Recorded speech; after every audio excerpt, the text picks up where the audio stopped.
করবে, কোনো সন্দেহ নেই। যখন ইসলামের বাস্তবায়নের প্রশ্ন আসবে তখন সেখানে শরিয়া মানে না, সুন্নাহ মানে না।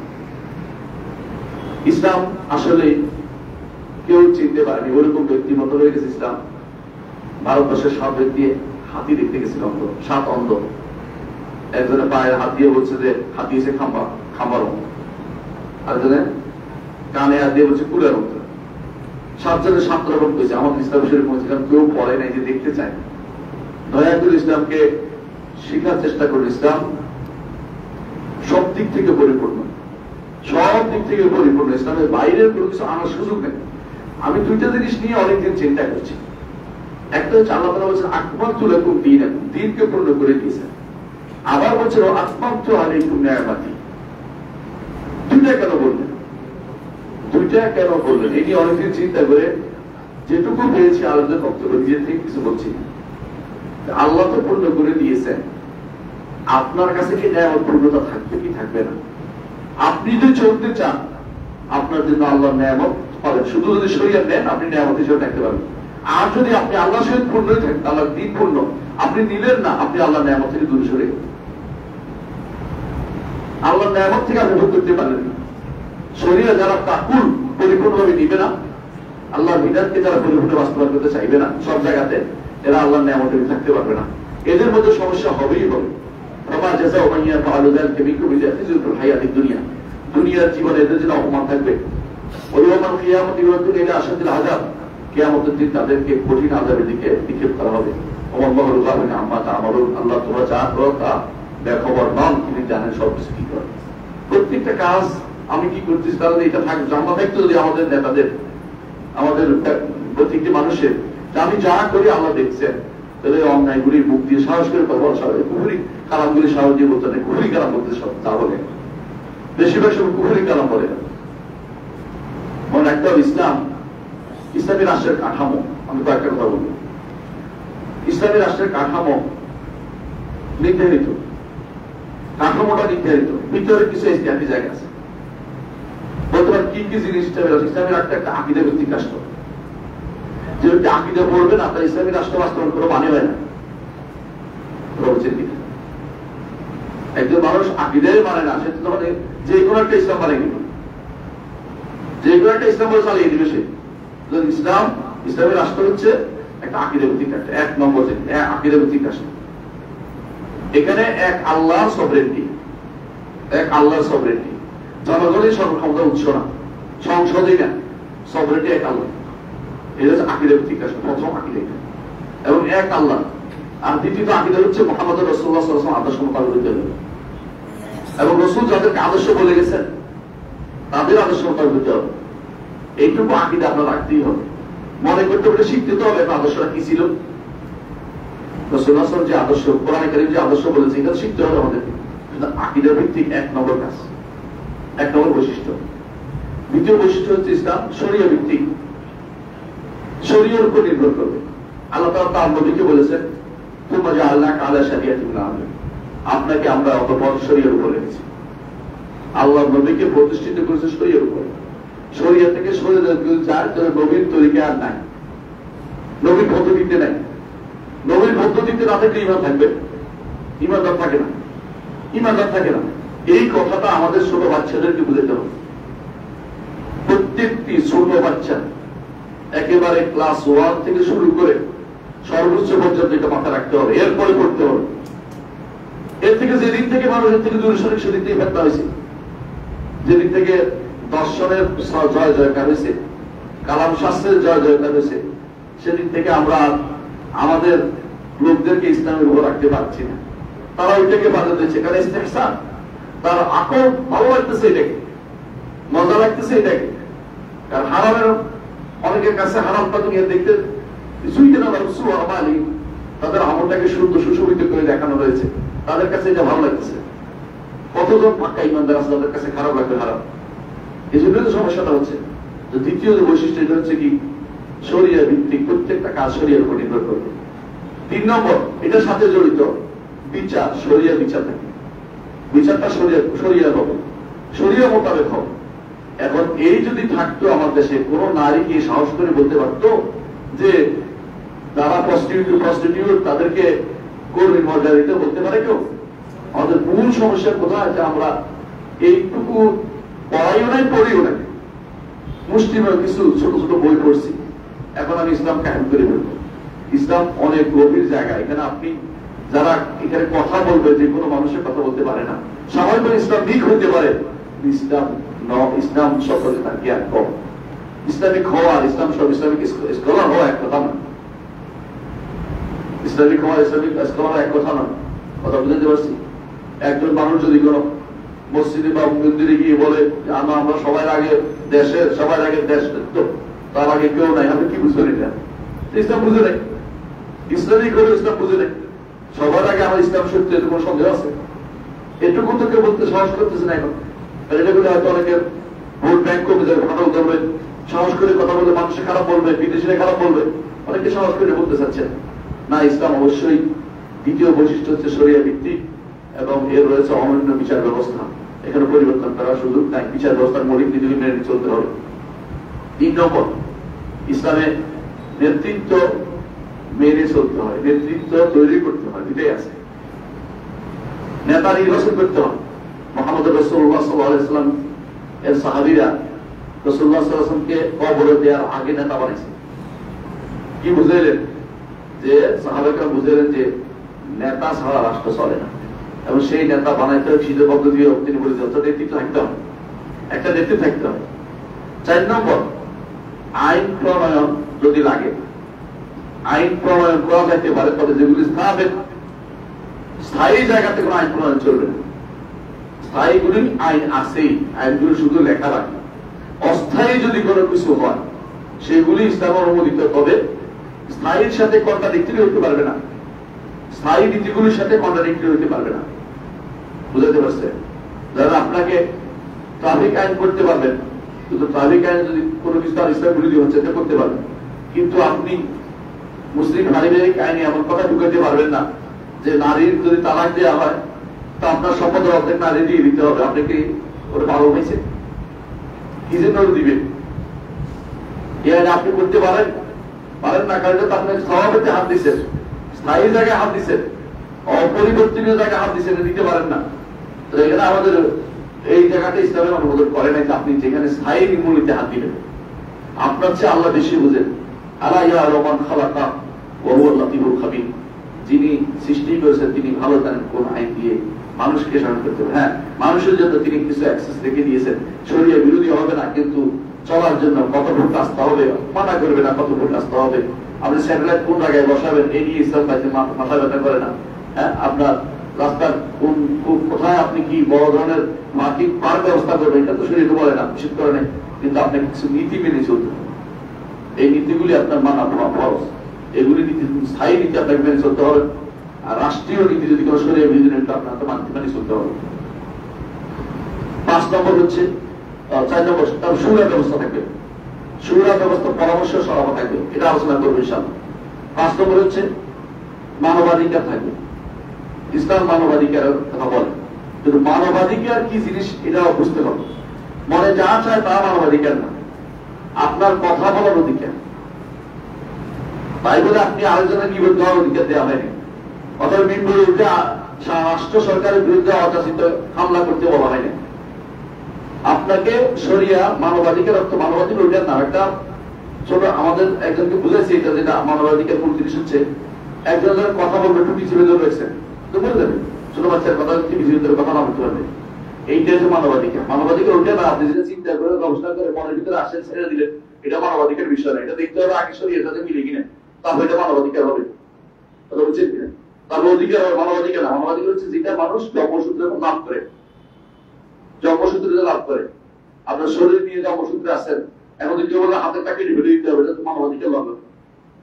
কিন্তু মানবাধিকার এটা নয় যে আপনার গায়ের মধ্যে সবাই বসে আছে, আপনি গান বাজাবেন, এটা মানবাধিকার। মানবাধিকার দেখতাম এই যদি মানবাধিকার চলে না ইসলামে, এটা কোথাও মানবাধিকার স্বীকৃত না।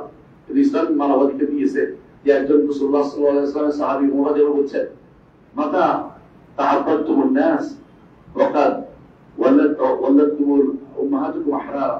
তোমরা কখন মানুষকে দাস বানিয়ে ফেললে, তাদের মায়েরা তাদেরকে স্বাধীন হিসেবে জন্ম দিয়েছে। এটা হচ্ছে ইসলামের মানবাধিকার।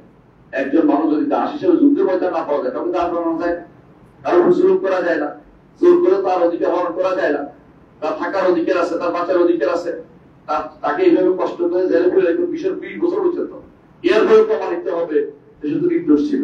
এই 20 বছর কে দিবে? এই 20 বছরের কাছাড়া কে দিবে?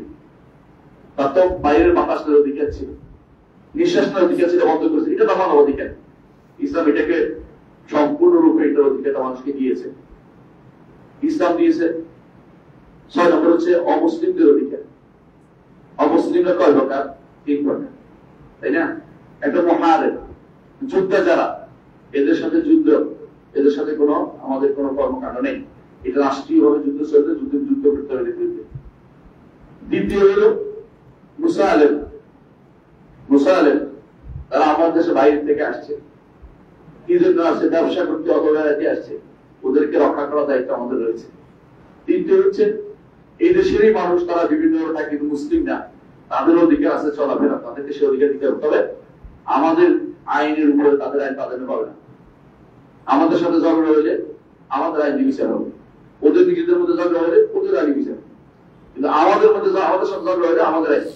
তাতে করে ওরা এই ব্যাপারটা সাবধানে চলে, আমাদের সাথে আক্রমণ না, আমাদের সাথে আক্রমণের ভূমিকা না আছে। কিছুদিন তো আমরা কথাই বলতে পারি, পুরো একটা যুগ চলে গেছে, মনে হয় আমরা ঠিক দেশে অমুসলিমদের দেশে বাস করতেছি না, সেরকম একটা অবস্থা চলে গেছে আমাদের সামনে। এগুলি ইসলাম কোনোভাবেই মানব, এটা যদি ইসলাম মানত শাসকরা এই কাজটা করতে পারত, আমাদের অধিকারটা নষ্ট করেছে এবং আমরা অন্যদের দ্বারা শাসিত হয়ে গেছিলাম পুরো দেশটা। 7 নম্বর হচ্ছে আন্তর্জাতিক সম্পর্ক থাকবে। এই 7টা বিষয় থাকবে। 7টা বিষয় মুখস্থ করতে পারলে অনেক ভালো। একটা ইসলামী রাষ্ট্রের 7টা দিক থাকে। আবার বলছি, আকীদা ভিত্তিক, শরিয়া ভিত্তিক, নেতৃত্ব থাকবে, আইন প্রণয়ন ব্যবস্থা বা সুবিধা ব্যবস্থা থাকবে, মানবাধিকার থাকবে, সমাজের সুবিচার বিচার থাকবে, অমুসলিমদের বিষয়গুলি দেখার ব্যবস্থাপনা থাকবে, আর আন্তর্জাতিক সম্পর্ক বিষয় ইসলাম অনুমোদন করেছে। এটার উপর গ্রন্থ রচিত হয়েছে। ইমাম আউজাই সিয়ার লিখছে, সিয়ার আন্তর্জাতিক সম্পর্ক বিষয়। ইমাম মুহাম্মদ লিখছে সিয়ার আল কাবির, সিয়ার সগীর, দুটো বই লিখছে আন্তর্জাতিক সম্পর্কের বই। আর আমরা আন্তর্জাতিক সম্পর্ক করতে হলে ইন্টারন্যাশনাল অমুক সাবজেক্টে পড়া, সেখানে জিজ্ঞাসা করলে বলতে পারবে না যে আন্তর্জাতিক সম্পর্কের প্রথম বইটা কে লিখছিল। খুঁজে খুঁজে একটা ইহুদি নাসারা বের করবে, ও মুখে লিখছে, কিন্তু মুসলিমদের বই তারা নিজেরাই পড়েনি। আমাদের যারা ইসলাম নিয়ে কাজ করে, ওরা কি এই বইটা পড়ছে কোনদিন? ওদেরকে জিজ্ঞাসা করে বইটা দেখছি কি, পড়া দূর, এর পড়তে পারে কিনা, পড়তে পারলেও তো বিশাল ব্যাপার। তা আমিও তো জানেন, তা আমি তৈরি করতে চান একটা এমন একটা শ্রেণী তৈরি করতে চায় যারা শুধু ব্যাংকের মতো লাফাবে কিন্তু কিছু জানবে না। তারা এরকম একটা খুশি দেওয়া তৈরি করেছে। ইসলামী রাষ্ট্রের রূপরেখা আমি বললাম। ইসলামের সব মৌলিক বিভাগ কয়টা? 3টা। একটা হচ্ছে শাসন বিভাগ, একটা হচ্ছে আইন বিভাগ, একটা হচ্ছে বিচার বিভাগ। 3টা হয়ে গেছে, বুঝছেন তো? শাসন বিভাগ তো বুঝছেন, তারপর আইন বিভাগ থাকবে, মানে সুরাল বলছি। বিচার বিভাগ আলাদা, যারা মানুষের মধ্যে শান্তি শৃঙ্খলা বজায় রাখবে। এর বাইরে কিছু 3টা বিভাগ আছে। একটা হলো হিসাব বিভাগ। মানুষের এই সব অর্থ এই যে আমি তদারকি করা, এটার অর্থ মুহাসাবা করবে, কাজ কি করছি কিনা, দায়িত্ব পাইছেন যে করছেন কিনা, আপনার দায়িত্ব কি, এগুলো সব দেখার দায়িত্ব থাকবে। আর একটা থাকবে বাইতুল মাল, পোশাক আছে যাকে বলে। আরেকটা হচ্ছে সর্বোচ্চ ওলামা পরিষদ। সর্বোচ্চ ওলামা পরিষদ কেন? এরা পাহাড়ের মতো কাজ করে। এরা যদি থাকতো, এই নারীরা আজেবাজে কথা বলার সুযোগ পেত না। এরা যদি থাকতো, ইসলামিক কাজ ইসলাম বলে চালিয়ে দিতে পারতো। আর আমাদের এইটাই চালিয়ে দিতে হচ্ছে ইসলাম বলে। আরো দুর্ভাগ্য বিষয় হচ্ছে, সর্বোচ্চ ওলামা পরিষদ আপনি বানাবেন কি কাল দিয়ে জানেন? স্পেশাল পকেটের লোক দিয়ে, যাতে করে যা বলেন তা সিগনেচার করে দেয়, কোনো কথা না বলে। আমরা এতদিন এটাই দেখেছি, আবারও এটা হইতে দেরি। এই জন্য অনেক সময় আমরা বলি না এটার কথা। কেন বলি না? এবং আপনি এমন একটা বানাবেন, আমাদের একটা কথা বলতে দিবেন না মুসলিম।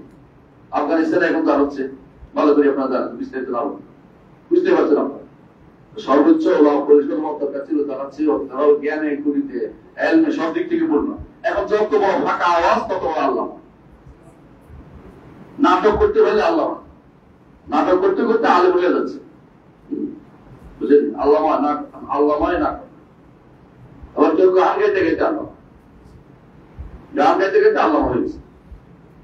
কোরআন আবার কোরআন তাফসীর করতে বই দিলে বলে যাবে একটু পড়তে নেই। হ্যাঁ, কেউ কেউ কেউ কেউ বাচ্চাদের ভালোই আল্লাহ হয়েছে, আল্লাহ মারা শেষ নাই।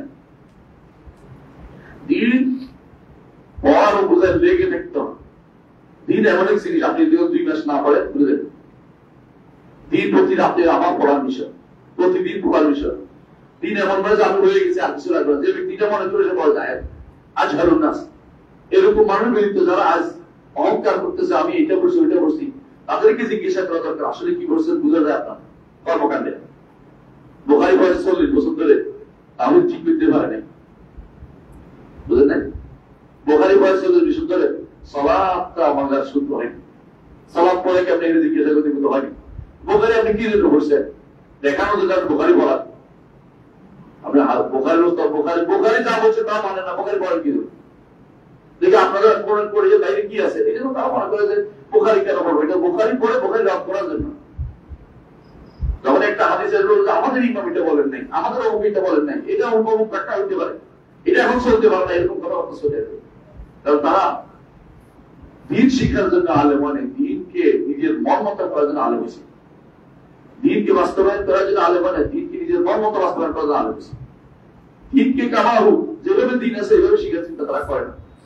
মোট কথা এটাই, এই বিভাগ শুরু হচ্ছে ইসলামী রাষ্ট্রের কাঠামো, যেটা আপনার ইসলামী রাষ্ট্র কি, এটা ইসলামী রাষ্ট্র।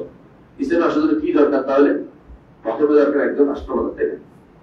রাষ্ট্রপ্রধান দরকার না, একটা রাষ্ট্রপ্রধান দরকার, আর কি দরকার জনগণ দরকার, আর কি দরকার একটা ভূমি দরকার, জায়গা দরকার। এই তিনটা পরিবর্তন বাস্তবায়িত হয়েছিল মুহাম্মদ রাসূলুল্লাহ সাল্লাল্লাহু আলাইহি ওয়াসাল্লামের সময়, যখন তিনি মদিনায় গিয়েছিলেন। মদিনাতে আউস ও খাজরাজ ছিল জনগোষ্ঠী, তারা কেমন মানুষ ছিলেন, ঈমান আমলে পরিপূর্ণ। আল্লাহর ওয়াদা তখন বাস্তবায়ন হয়েছে, ওয়াদাল্লাহু আল্লাযীনা আমানু ওয়া আমিলুস সালিহাতি লা ইস্তাখলিফান্নাহুম ফিল আরদি ওয়া লা ইউমাক্কিনান্না লাহুম দীনাহুম আল্লাযী ইরতাদা লাহুম ওয়া লা ইউবাদদিলান্নাহুম মিন বা'দি খাওফিহিম আমনা ইয়াবুদুনানি লা ইশরিকুনা বি শাইআ। আল্লাহ তাআলা ওয়াদা করেছেন, আল্লাহর ওয়াদা কি বাস্তবায়ন হয়ে পারবে? আল্লাহর ওয়াদা এটা, আল্লাহ ওয়াদা করেছেন যে যারা ঈমান আমল সালেহ করবে আল্লাহ তাআলা তাদেরকে দুনিয়ার বুকে প্রতিষ্ঠিত করবেন। দুনিয়ার বুকে রাষ্ট্র ক্ষমতা দেওয়ার জন্য ব্যস্ত হওয়ার আগে ঈমান ঠিক করতে হবে সবার আগে। ঈমান আমল সালেহ যদি থাকে আল্লাহই আপনাকে বসাবে। বিশ্বাস করুন, যদি আপনার এলাকাটা, আপনার এই এলাকা, আপনি আছেন যে আপনার এলাকা, সবগুলিকে আপনি ঈমানদার বানাইতে পারেন, কারা ভোট দিবে, কাদের ভোট দিবে, মেম্বার কে হবে, এদের মধ্যে থেকে একজন হবে, চেয়ারম্যান কে হবে, এদের মধ্যে তো ভালো ঈমানদার থেকে একজন হবে, এমপি কে হবে, ঈমানদার থেকে একজন হবে। তাতে ভুল করছি না, আমি ভুল করছি। এই সাথে বাংলাদেশ যদি কোনো ভুলটা এরকম হয়, আপনার কি আন্দোলন করা লাগবে? আন্দোলন কিচ্ছু করা লাগবে না, বলে যে ভোট পেতে হলে মাথায় ভোটটা দিয়ে দেখতে হবে, ভোট দিবে না। ওই এলাকায় ভোট পেতে হলে ওই কালো কাপড় ভরে আসবে, বুঝলেন? তাহলে আপনার দরকারটা কি করা? ওয়াদাল্লাহু আল্লাযীনা আমানু ওয়া আমিলুস সালিহাতি লা ইস্তাখলিফান্নাহুম ফিল আরদি। মদিনায় ছিল রাসূলুল্লাহ সাল্লাল্লাহু আলাইহি ওয়াসাল্লাম একজনকে পাঠিয়েছিলেন, দুইজনকে পাঠিয়েছিলেন মদিনাতে, দুইজনকে পাঠিয়েছিলেন মদিনাতে। আগে যে দাওয়াত দাও, তারা দুইজন মদিনার গরিতে ঘরে ঘরে তাই ইসলাম ঢুকে গিয়েছে, কাফের আর অবশিষ্ট থাকে না। যারা ছিল তারা ইহুদি আলাদা ধর্মের, কাফের যারা ছিল সব মুসলমান হয়ে গেছে। সুবহানাল্লাহ। কেমন অ্যাম্বাসেডর ছিলেন যে তিনি এমন কাজ করেছেন। রাসূল আসার পরে নির্বাচন লাগে না, কোন নির্বাচন লাগে নাই। যারা মুনাফিক করেছে মুনাফিক হয়ে গেছে, আপনার নির্বাচন লাগে নাই। আব্দুল্লাহ ইবনে উবাই মুনাফিকের দল দেখে তাকতেছে না, তার মুনাফিক শুরু করছে, কিন্তু সরাসরি রাসূলের বিরোধিতা করার মতো সাহস তাদের কোনোদিন আসেনি। কারণ আশরাফের লোকেরা ইহুদি হওয়ার কারণে তারা ভিন্ন মত ছিল, ভিন্ন ধরনের লোক ছিল, কিন্তু তারাও রাসূলের নেতৃত্বের বিরুদ্ধে কথা বলে নাই, তারাও বিচারের জন্য রাসূলের কাছে আসতো। আল্লাহ তাআলা কোরআনে কারীমে বলেছেন, ওয়াকাইফা ইউহাক্কিমুনা কাআন্নাহুম তাওরাত ফিহা হুকমুল্লাহ। এরা আপনার কাছে বিচারের জন্য আসে, অথচ এদের কাছে দাওয়াত আছে, করো নাকি? ওরা দাওয়াতের কাছে বিচার করে না, আপনার কাছে আসে কেন? কারণ তারা জানে যে রাসূলের বিচার হবে সত্য, ওদের তাওরাতে যারা বিচার করবে ওরা ঠিক বিচার করবে না, পয়সাওয়ালাদের ছাড়া দিবে, দুর্বলদের শাস্তি দিবে, এটাই তাদের নীতি। তারা বেবিচার করলে কি করতো, পয়সাওয়ালারে মাথার মধ্যে কালি লাগে ছেড়ে দিত, আর যদি কোনো দুর্বল হতো তাহলে পাথর করে মারত। কেমন ব্যবস্থা দিচ্ছেন, উল্টে ফেলছে জিনিস। মানে মাথাতে কাজ লাগাই দিলে এ বাজারে ঘুরে এটা কি কোন বিচার এর দুদিকে ঘুরে তো শেষ। এই জন্য তারা মনে করছে বিচার, এই জন্য তারা ওদের কাছে না রসুলের কাছে আসবে। রসুল বলতে তোমাদের কাছে কিতাব আছে, তোমাদের কাছে কিতাব, এবং কি দেখে বলছে তোমাদের কাছে কিতাবে কি রাজমের আয়াত নাই? রসুল তো জানেন আছে, বলে নাই। তুমি সমাজে কি আনো পড়তেছে। আব্দুল ইবনে সালাম রসুল বললেন যে কোথায় কি সমস্যা, বলে ইয়া রাসূলুল্লাহ হাত রাখে বাকিটা পড়তেছে, মানে যেখানে রাজমের আয়াত আছে সেখানে আঙুল রেখে দিচ্ছে দেখতে না, বাকিটা পড়তেছে। রসুল বলে এটা উঠেতে বলে, হাত উঠেতে বলে, হাত তুলে দেওয়া দেখা যাচ্ছে ওখানে রাজমের আয়াত আছে। তারপরে তারা যেটা অন্তত তারা রূপচুরি করলো ইসলামী আইনের বিরুদ্ধে করে না, আমরা ইসলামী বিধানের বিরুদ্ধে করার জন্য এমন একটা গোষ্ঠী তৈরি করেছি আপনার ঘরে খায়, নাম মাইনুদ্দিন সলিমুদ্দিন কলিমুদ্দিন টিকে আছে, আছে না? নবীদের নামে নামও থাকতে পারে, আবার একবারে বড় বড় নাম নিয়ে থাকতে পারে। এরা ইসলামের বিরুদ্ধে কথা বলতে সামান্যতম তাদের মুখে বাঁধে না। এরা তো আল্লাহর কাছে দেওয়া দেওয়া এগুলো তাদের মনে থাকে না। তো তিনটা জিনিস করা বলছিলাম, একটা রাষ্ট্রের জন্য মাস তিনটা জিনিস লাগে, একটা কি ভূমি, তাই না? একটা হলো রাষ্ট্রপ্রধান, একটা কি জনগণ, তিনটা রয়েছে, আর একটা হচ্ছে রাষ্ট্র কিভাবে চলবে এটা লাগে। এই চারটা জিনিসে মদিনাতে ছিল। এই জন্য মদিনা রাষ্ট্র হচ্ছে আমাদের জন্য আদর্শ মডেল। এই মদিনা রাষ্ট্রের দিকে ফিরে দিতে হবে বুঝে ফিরে। কেউ কেউ সুযোগ পেলে মদিনা রাষ্ট্রের বিচার কথা বলে, মিথ্যা কথা বলে, মদিনা রাষ্ট্র তো বাস্তবায়ন করবে না। মদিনা শহর দিয়ে সেটাকে বিচার করবে কেউ কেউ বলে। মদিনা শহর তো বিচার, তোমার মতো নারী কি রাষ্ট্রপ্রধান হতে পারে? ইসলামের দৃষ্টিকে রাষ্ট্রপতি মদিনা শহর দিয়ে বিচার তুমি নাই, মদিনা শহর দিয়ে বিচার করবে মাঝে গেছে আরেকজনের ক্ষতি করার জন্য। দুনিয়া সব শয়তান একত্র ছিল, সবদিকে কতগুলি শয়তান একত্র ছিল, বলতেও পারবেন না, বলা যতক্ষণ পারবেন এখন বলে যান, ওরা হয়তো নাও বলতে পারে। এই সময় যা বলো সব বলে দিবেন, পরে এগুলি তো বারবার শোনাবেন না, আগের কথা বলা হচ্ছে। মনে রাখবেন, প্রথম জিনিসটা আলোচনা করতে চাই, আমি সবগুলি আলোচনা করবো ইসলামী রাষ্ট্রের যে আলোচনাগুলো করবো যা একেবারে দরকার, ইমামত খেলাফত বা রাষ্ট্রপ্রধান দিলে দরকার। এখানে কেউ বলবো যে এটা ইমামত, আমি ইমামত বলবো না, ইমাম বলবো না, খলিফা বলবো, কেউ বলবো আমির বলবো, কেউ বলবো আমি রাষ্ট্রপ্রধান বলবো, কেউ প্রেসিডেন্ট বলবো, কেউ বলবো আমি প্রধানমন্ত্রী বলবো। এগুলি আমাদের কাছে বড় ধরনের বিষয় না, বিষয় হচ্ছে কি নীতিতে চলতেছে। তবে কিছু নিষিদ্ধ আছে, মালিকুল আমলা করতে পারবেন না, মালিকুল আমলা করছে শাহানশাহ রাজনীতিরা বলতে পারবেন না, ইসলাম কিছু নিষেধাজ্ঞা দিচ্ছে ওইটা বলতে পারবেন না। কিন্তু এমন যে নামে দেন না কেন আপনি এটাকে রাখাল নাম দেন আমার আপত্তি, কিন্তু মূল কথা হচ্ছে কি করবে তার ক্ষমতা কিনে জানতে হবে। ইসলামের পদ্ধতি কি, কোন পদ্ধতি ইসলাম কি? একটা কথা অনেকে সবসময় শুনে আসে যে বলবেন ইসলামের পদ্ধতি কি রাজতন্ত্র নাকি ভিন্ন জিনিস? ইসলামের আসলে রাজতন্ত্র জিনিসটা, ইসলামের এই পদ্ধতিটা রাজতন্ত্রের পদ্ধতি না, সুতরাং তাই কোনোভাবেই না। কিন্তু রাজতন্ত্র ইসলামের অনেক বেশি কাছে। কেন কাছে বলে জানেন? সারা দুনিয়ার মানুষ স্বীকার করে, আপনি এখন যতই উঠলেন না কেন, আপনারা জিয়াউর রহমানের ভালোবাসেন বলেই তার নাতি পুতি বউ ভূত ছেলেদের ওদের তো দলে থাকেন, তাই না? বিশ্বাস করেন এটা? আরেকজন শেখ মুজিবুর রহমানের ভালোবাসছে বলে তাদের পিছনে পিছনে হাসছে, ঠিক না? বুঝা গেল মানুষ যতই চেষ্টা করুক না কেন, বট বৃক্ষকে মানুষ মনে করে একটা বিশাল কিছু, পরিচিতির মাধ্যমে মানুষ থাকতে চায়, অপরিচিতের কারণে মানুষ ভোট দিতে চায় না। মানুষ যখন দেখে অমুকের গোষ্ঠীর মধ্যে ভালো কাজ করেছে তখন বলতে ওই ভালো পারবে আমাদের ভালো কিছু করতে। বোঝা গেল আপনি যতই বলেন না কেন যে তথাকথিত গণতন্ত্র, ঠিক এই রাস্তার করে বানান না, খোঁজ দেন এটা কেমন কাজ করে, তার কি পরিবার কি, কেমন কি পরিচিতি কি, তখন তার উপরে চিন্তা ভাবনা করে সে কি দান করে কিনা, এলাকাতে যখন মানুষের বন্যা হয়েছিল আসছিল কিনা, আপনি ওইটাও দেখেন। এর অর্থ হচ্ছে এই জন্য ইসলাম বলে রাজতন্ত্র অনেকটাই ইসলামের কাছাকাছি। তবে রাজারা সব ইসলামিক পদ্ধতি আমি বলবো, ইসলামিক পদ্ধতি অনন্য, কোনো সন্দেহ নেই। এটা খেলাফত পদ্ধতি অনন্য, এটা খেলাফত রাসূলুল্লাহ সাল্লাল্লাহু আলাইহি ওয়াসাল্লাম বলছেন। খেলাফত শব্দের অর্থ কি? খেলাফত অর্থ বলতে পারবেন প্রতিনিধিত্ব। আহসান, খেলাফত অর্থ হলো প্রতিনিধিত্ব। এই প্রতিনিধিত্ব আরেকটা অর্থ আছে খেলাফতের, এটা কি বলে? আরেকটা অর্থ আছে খেলাফতের, হ্যাঁ কি? না, খেলাফতের একটা প্রতিনিধিত্ব, কোন সন্দেহ নেই। এই হিসেবে কথা বলে বলতেছি, এই হিসেবে আপনি কিসের প্রতিনিধি?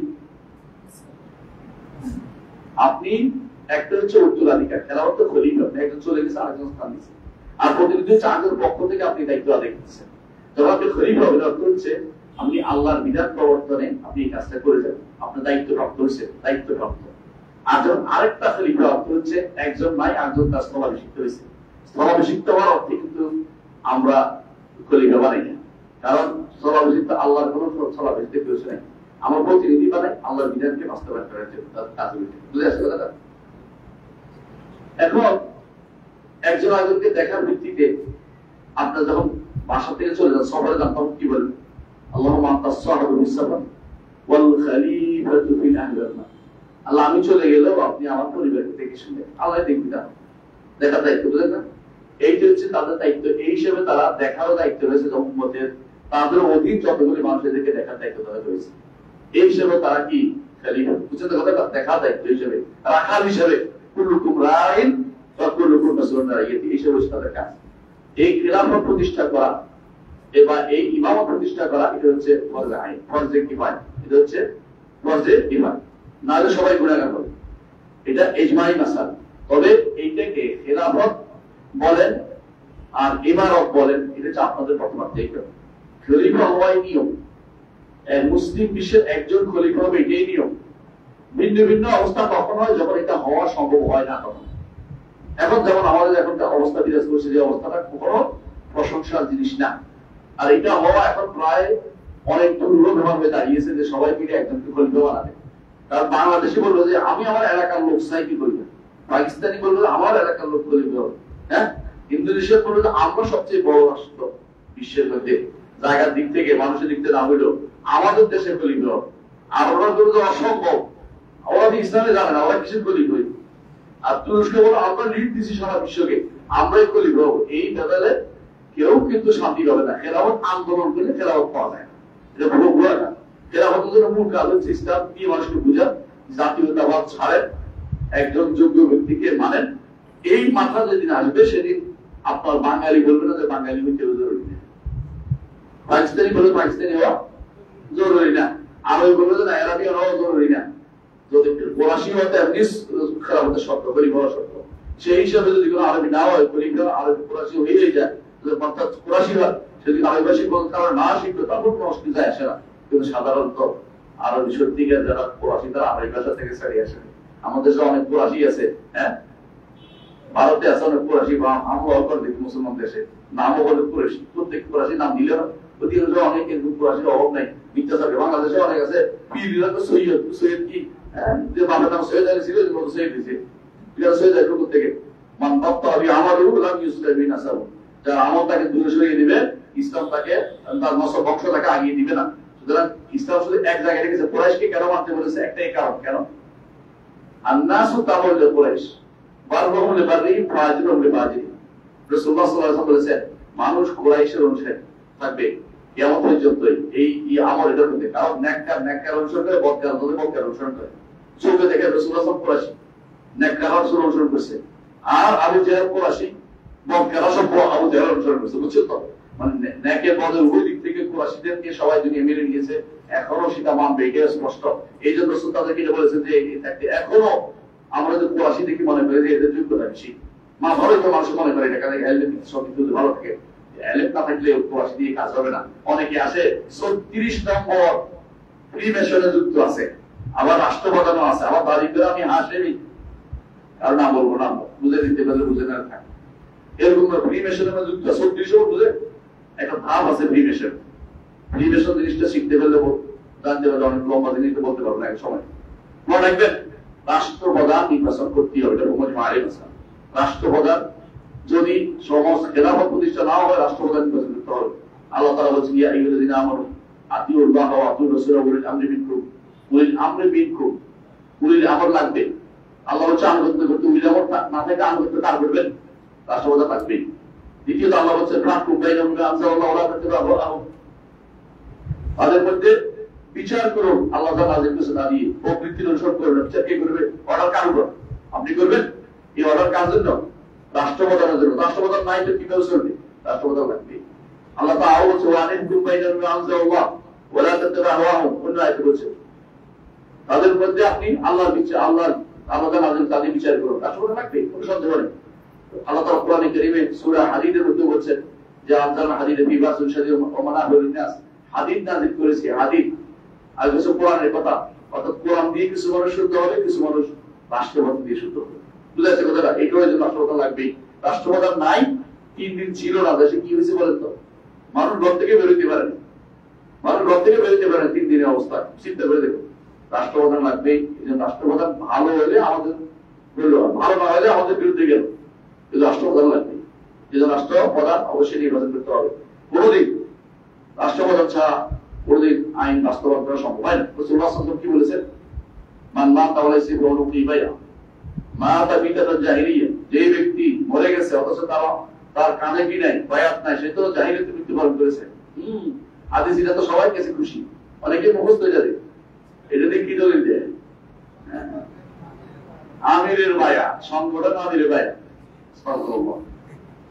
এটা তাহরিম, এটা রাসূলুল্লাহ সাল্লাল্লাহু আলাইহি ওয়াসাল্লামের হাদিসকে নিজের স্বার্থে ব্যবহার করেছে। এই বায়াতের কথা রাসূলুল্লাহ বলেন নাই, রাষ্ট্রপ্রধানের বায়াতের কথা বলেছে। এই জন্য, কারণ আরবে জাহিলিয়াত কেন বলছে বুঝলেন? আরবে জাহিলিয়াতে কোনো আমির ছিল না, রাষ্ট্রপ্রধান ছিল না, একে অপরের মারত, কারো কাছে বিচারের জন্য যাইতে পারতো না। গোত্রপ্রধান বড় শক্তিশালী হইলে মেনে নিত, গোত্রপ্রধান শক্তিশালী না হইলে কিছু করতে রাসূল করে বলে দেখতো। আমার কবিরা একেবারেই দুর্বল, তারা কারো কোনো ক্ষতি করে না।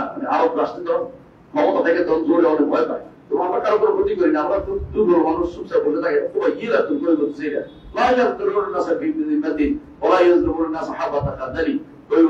তাদের উত্তর না, আরব ছিল এই অবস্থা, যার কোনো ক্ষমতা নাই তারা যার ক্ষমতা আছে কে বলতো।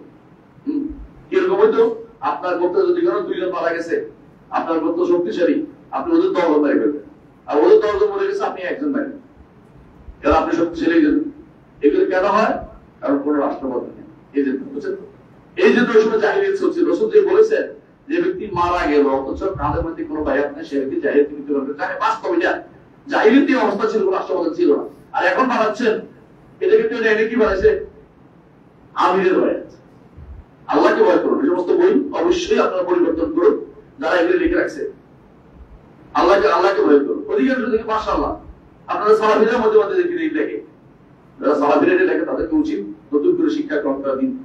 দিন আপনার এই কোরআন হতে শিখতে হবে, দিনকে তার আসল থেকে শিখতে হবে, যেখান থেকে দিন শিক্ষা দেওয়া হয়েছে। সব ভুল এই জাতীয় বায়াত ইসলামে নাই। অনেকে নেকাল দলিল দিচ্ছে, রাসূলুল্লাহ সাল্লাল্লাহু আলাইহি ওয়াসাল্লাম বায়াত দিয়েছেন কোথায়? বায়াতুল আনকাওয়াত, এর দলিল নিয়ে গেছে আমিরের বায়াত হয়ে গেছে। 1 নম্বর হচ্ছে রাসূল বায়াত নিয়েছেন, তিনি রাসূল হিসেবে। এই বায়াত পরবর্তী আর কেউ নেই নাই, কারণ তখন রাসূলের কি জন্য? আলাল হিজরাতে ওয়ান নুসরাত, আমি হিজরত করব, তোমরা আমাকে সাহায্য করবে। এই জন্য রাসূল মদিনায় যখন গেছেন, যখন যুদ্ধ করতে যাচ্ছেন বদরে, বারবার সাহাবীদের আনসার বলছেন আশিরু আলাইয়া আইয়ুহান নাস, মানুষ বলো আমি কি করব বলো। মুহাজিররা দাঁড়িয়ে বলতেছে যে ইয়া রাসূল আপনি যেখানে আমরা যুদ্ধ করব। রাসূল কিছু বলে না, বলে বারবার বলতেছে মানুষ বলো, কেন বলবে? এমন সময় দেখে দাঁড়াইছে কে? আনসার নেতাদের নাম। রাসূল বলছে ইয়া রাসূল কান্নাকা তুরিদুরি, কেন আপনি মনে আমাদেরকে চাচ্ছেন? তুরিদুরি আমাদের চাচ্ছেন? বলে হ্যাঁ তোমাদের কি চাচ্ছি, কারণ তোমাদের সাথে আমার চুক্তি হয় নাই, মদিনার বাইরে গিয়ে প্রতিরোধ করার কোনো চুক্তি নাই। তা আমি যে তোমাদেরকে নিয়ে যাচ্ছি মদিনার বাইরে, এটা তো আমার চুক্তির বাইরে যাচ্ছে। তখন তাহলে ইয়া রাসূল আমরা মুসার কাউরের মতো বলবো না যে আপনি এখানে আমরা বসে থাকবো, আপনি যে যুদ্ধ আপনি আপনার আমরা আপনি চাই জানি পাশে চারটা যুদ্ধ করবো। রাসূলের মুখ আলোকিত হয়ে গেছে যে আমার আনসার আমাকে সহযোগিতা করবে, তারা এখন আমাকে সহযোগিতা করুন, আমার সাথে থাকবে। তারপর রাসূল সব যুদ্ধে গেছেন, জানতে হবে জিনিসটা কি জন্য, কিসের কাজ করেছে না। বায়াতের শব্দ একটা বাইসে লাগাই দিয়েছে যেখানে সেখানে, তার শরীর তো মদত করে না, আপনি লাগাই দিবেন যেখানে সেখানে। আলাদা করে হাত বায়াত থাকবে আমির, এটা রাসূলুল্লাহ সাল্লাল্লাহু আলাইহি ওয়াসাল্লাম বলেছেন। বুঝে আসছে কথাটা? আমির নয় টাকা কবি করতে গেছেন, আমির ইসলামের নির্বাচন করতে বলা হয়েছে। 3 জন বেরোলে সফরে একজনকে আমির বলতে বলা হয়েছে, তাই না? এখন হাজারের মধ্যে আমির বানাই ফেলবেন 3 জন একজনকে না, যে ইসলামী নীতিরা। বুঝে আসছে কথা? আপনি এখানে 3 জন একজন আমির বানাবেন, এটা বলে নাই, এই আমির ইসলামে বলে নাই। এখানে তো আপনার নিজস্ব নীতি আছে, সবাই কেন হারিয়ে যেতে পারেন, কথা না শুনলে একদিকে গেলে সে কারো খুঁজে পাবে না কেউ কাউকে, এখানে দরকার নেই এটা আপনার, কিন্তু এখানে রাষ্ট্রপ্রধান লাগবে।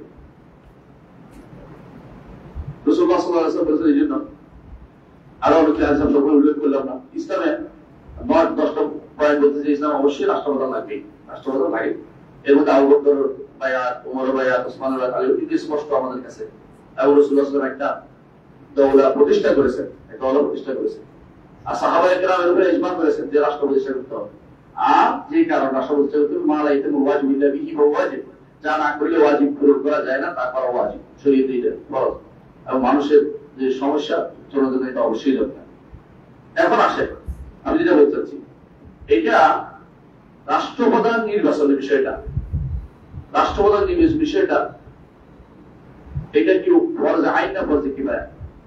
আমরা একটু আগে বলেছিলাম ফরজে কিফায়া, ফরজে কিফায়া কারা করবে, শর্ত ইমামত শর্ত কি, এগুলো কিন্তু আমাদের প্রত্যেকে জানা দরকার, প্রত্যেকের আমাদের জানা দরকার। এটা আমি আগে আলোচনা করার আগে আমি আলোচনা করতে চাই, একজন রাষ্ট্রপ্রধানের কাজ কি, ইসলামের দৃষ্টিতে একজন রাষ্ট্রপ্রধানের কাজ কি?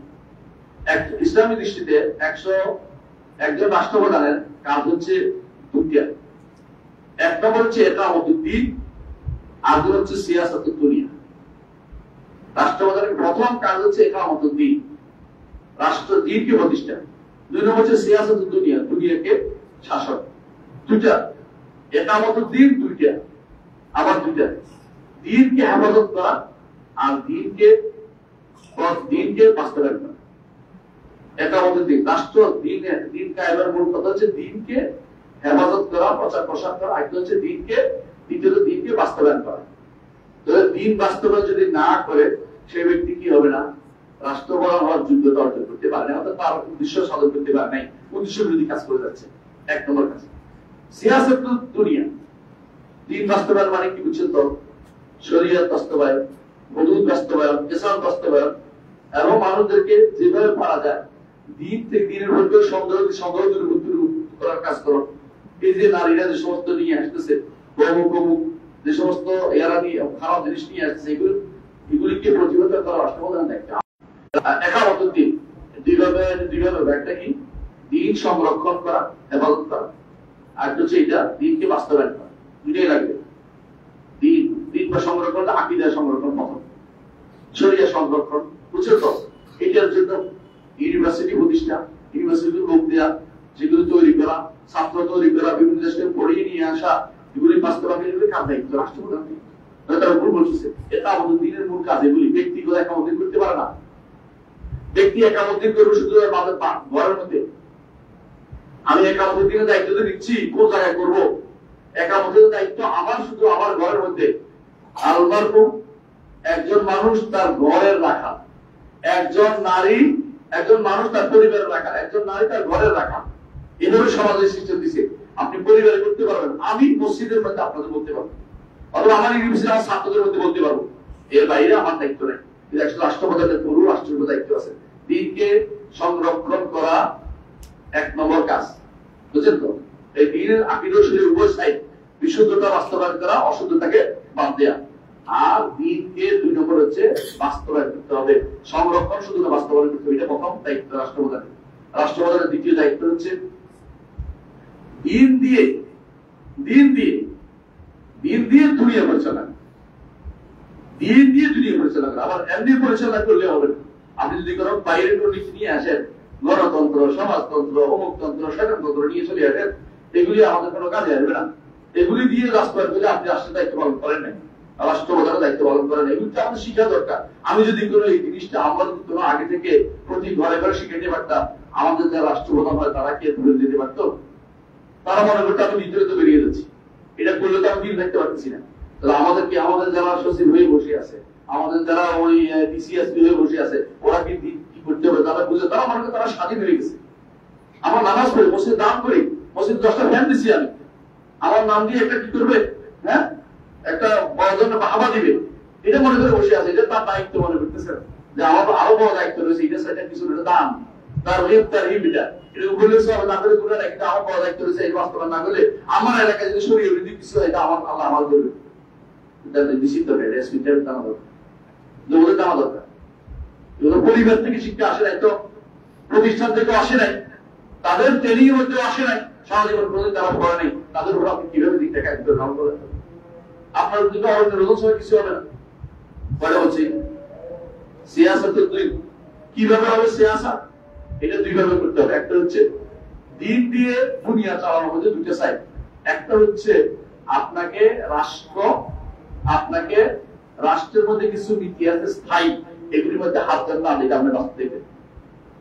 রাষ্ট্রের কিছু স্থায়ী নীতি আছে, এগুলি হাত দিতে না পারে। সুদকে হারাম না করে হালাল না করে ফেলে, ঘুষকে হালাল না করে ফেলে, বুঝতে পারবে? হ্যাঁ, এবং এই যে তিলাতে বলে মদকে আবার হালাল না করে ফেলে, বাস্তবায়ন না করে ফেলে, এগুলি আপনার দায়িত্ব। স্বভাব ঠিক রাখা, মোতাগাইয়িরাতের উপর আপনি ইজতিহাদ মনে রাখবেন, এটা আপনার দায়িত্বের ভিতরে পড়ে। এই দুটো বুঝতে পারছি তো? স্বভাবের মোতাগাইয়িরাতের পরিবর্তনশীল অপরিবর্তনশীল রাখবে আপনার।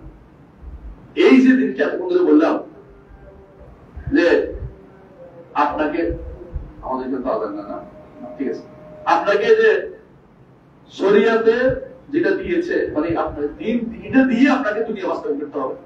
এখন যদি আপনি এটা বাস্তবায়ন না করেন, আপনার হুকুমটা আপনাকে জানতে হবে কি অবস্থা হয়। যদি এটা না করেন, এক নম্বর হচ্ছে আপনি খুব রাগ করে নিতে হবে। কখন কখন? চার অবস্থায়।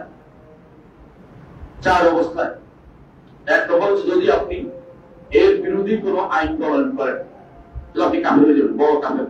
অর্থাৎ আপনার স্ত্রী তালাক হয়ে যাবে, আপনি মুসলমানদের জানাজা হবেন না, মুসলিম অবস্থায় দাফন হবেন না, আপনি মুসলিম বিবেচিত হবেন না, আর আখেরাত অবস্থা যা আছে এটা বলতে বলার দরকার নেই।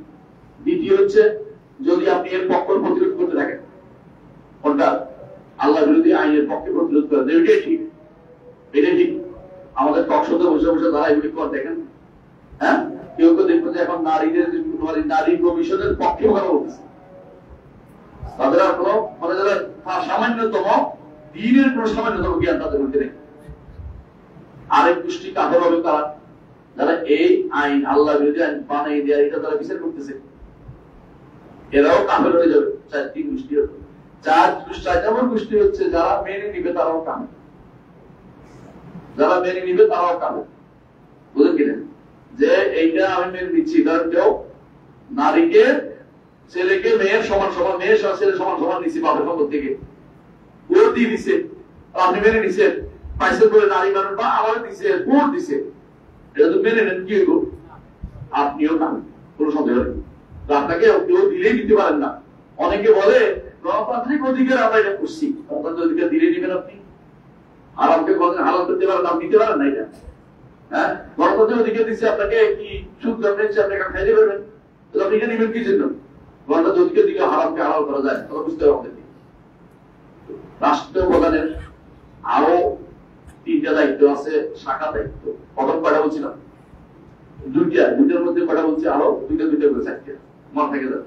রাষ্ট্রপ্রধান আরো শাখা দায়িত্ব তিনটে। এক নম্বর হচ্ছে ইনসাফ কায়েম করা, জুলুম প্রতিরোধ করা।